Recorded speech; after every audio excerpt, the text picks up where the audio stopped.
हमारा हर कार्य जो हम करते हैं, हर विचार जो हम सोचते हैं, मन पर एक छाप छोड़ जाता है, जिसे संस्कृत में संस्कार कहते हैं।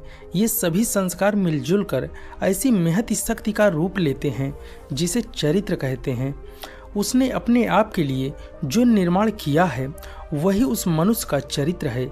ये मानसिक एवं दैनिक क्रियाओं का परिणाम है जिन्हें अपने जीवन में किया है। संस्कारों की वह शक्ति जिससे यह निश्चित होता है कि मृत्यु के बाद मनुष्य किस दिशा में जाएगा। मनुष्य के मरने पर उसका शरीर 5 तत्वों में मिल जाता है, किंतु संस्कार मन में संलग्न रहते हैं। क्योंकि मन शरीर की अपेक्षा सूक्ष्म तत्वों से बना होता है, इसलिए विघटित नहीं होता। क्योंकि भौतिक द्रव जितना ही सूक्ष्मतर होता है उतना ही दृढ़तय होता है। अज्ञात्य मन भी विघटित होता है। हम सब उसी के लिए प्रयत्न करते हैं। इस संबंध में सबसे अच्छा उदाहरण है जो मेरे मन में अभी आ रहा है, चक्रवात का। विभिन्न वायु तरंगें विभिन्न दिशाओं से आके मिलती हैं और ऐसा कार्य होकर मिलन बिंदु से संगठित हो जाती हैं तथा चक्राकार बनाती जाती हैं। चक्राकार स्थिति में धूलिकण, कांच के टुकड़े आदि नाना पदार्थों का एक रूप बना लेती हैं, जिन्हें बाद में वे गिराकर पुनः दूसरे स्थान पर जाकर वही क्रम फिर दोहराती हैं।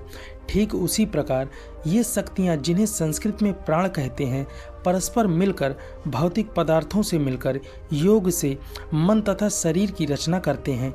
चक्रवात की तरह ये भी इन समय में चक्रवात की तरह यही कार्य पुनः करके आगे बढ़ते जाते हैं, किंतु पदार्थ के बिना इनकी कोई गति नहीं है।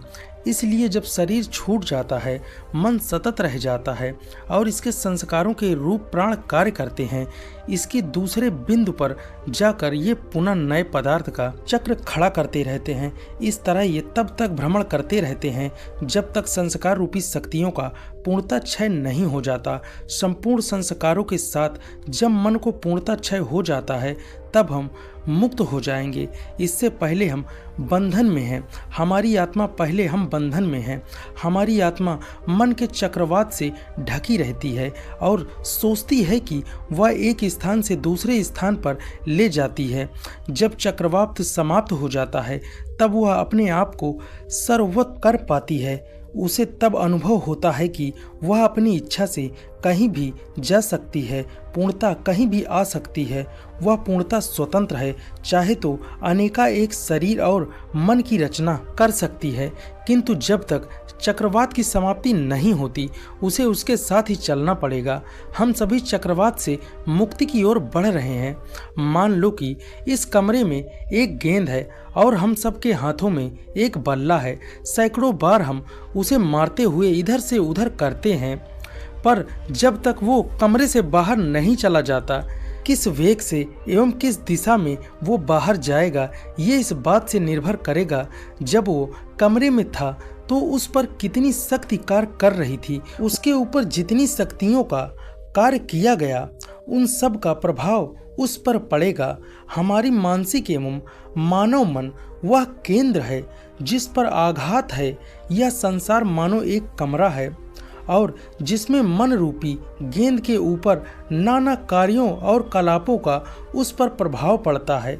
बाहर जाने की दिशा एवं गति सारी शक्तियों के ऊपर निर्भर होता है। इस तरह यह संसार जो भी कार्य करते हैं उन्हीं के आधार पर दूसरा हमारा भविष्य निश्चित होता है। इसलिए हमारा वर्तमान जीवन हमारे विगत जीवन का परिणाम है। एक उदाहरण लो।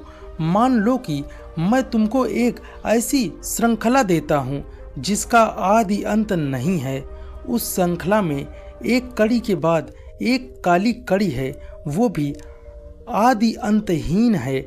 अब मैं तुमसे पूछता हूँ वह श्रृंखला किस प्रकार की है। पहले तो इसकी प्रकृति बदलने में कठिनाई होगी, क्योंकि यह श्रृंखला तो अनंत है, पर शीघ्र ही तुमको पता चलेगा ये तो एक ऐसी श्रृंखला है जिसकी रचना काली एवं सफ़ेद कड़ियों को पर क्रम में जोड़ते हुए हैं। और इतना ही जान लेने से तुमको संपूर्ण श्रृंखला का ज्ञान हो जाता है, क्योंकि ये एक पूर्ण आकृति है। बार बार जन्म लेकर हम एक ऐसी ही अनंत श्रृंखला की रचना करते हैं जिससे हर जीवन एक कड़ी है और कड़ी का आदि है और जन्म और अंत है और मरण भी। जो हम हैं और जो हम करते हैं किंचित परिवर्तन के साथ जो प्राकृतिक बार बार होती है, इस तरह हम जन्म और मरण इन दोनों कड़ियों को समझ लें तो हम उस संपूर्ण मार्ग को समझ सकते हैं जिससे हमें गुजरना है। हम देखते हैं हमारे वर्तमान जीवन में हमारे पूर्ण जीवन के कार्यकलापों में ही निश्चित कर दिया था। जिस प्रकार हमारे वर्तमान जीवन में ये कार्यकलापों का आने वाले जीवन पर पड़ेगा, उसी प्रकार हमारे पूर्व जीवन के कर्मों का प्रभाव भी हमारे वर्तमान जीवन पर पड़ेगा। कौन हमें ले जाता है, हमारे प्रारब्ध क्रम कौन हमें लाता है, हमारे क्रियामण कर्म, और इसी प्रकार हम आते और जाते हैं। जैसे लार्वा अपने ही भीतर बने तंतुओं को मुंह से निकाल कर अपने चारों तरफ कोया बना लेता है और उसमें अपने को बांध लेता है, वैसे ही हम भी अपने ही कर्मों के जाल में स्वयं बद्ध हो जाते हैं, कार्यकरण नियम के इसके उलझ जाते हैं कि इससे बाहर निकलना मुश्किल हो जाता है। एक बार हमने यह चक्र चला दिया था, अब इसी में पिस रहे हैं। इस तरह यह दर्शन बदलता है कि मनुष्य अच्छे बुरे कर्मों से बंधता चला जाता है। आत्मा न कभी आती है और न ही कभी जाती है। यह तो न कभी जन्म लेती है और न ही कभी मरती है। प्राकृतिक ही आत्मा के सम्मुख गतिशील है और इस गति की छाया पड़ती रहती है। ब्रह्म आत्मा सोचती है कि प्राकृतिक नहीं, वही गतिशील है। जब तक आत्मा ऐसा सोचती रहती है तब तक वह बंधन में रहती है, किंतु जब उसे यह पता चल जाता है कि वह सर्वव्यापक है तो वह मुक्ति का अनुभव करती है। जब तक आत्मा बंधन में रहती है तब तक उसे जीव कहते हैं।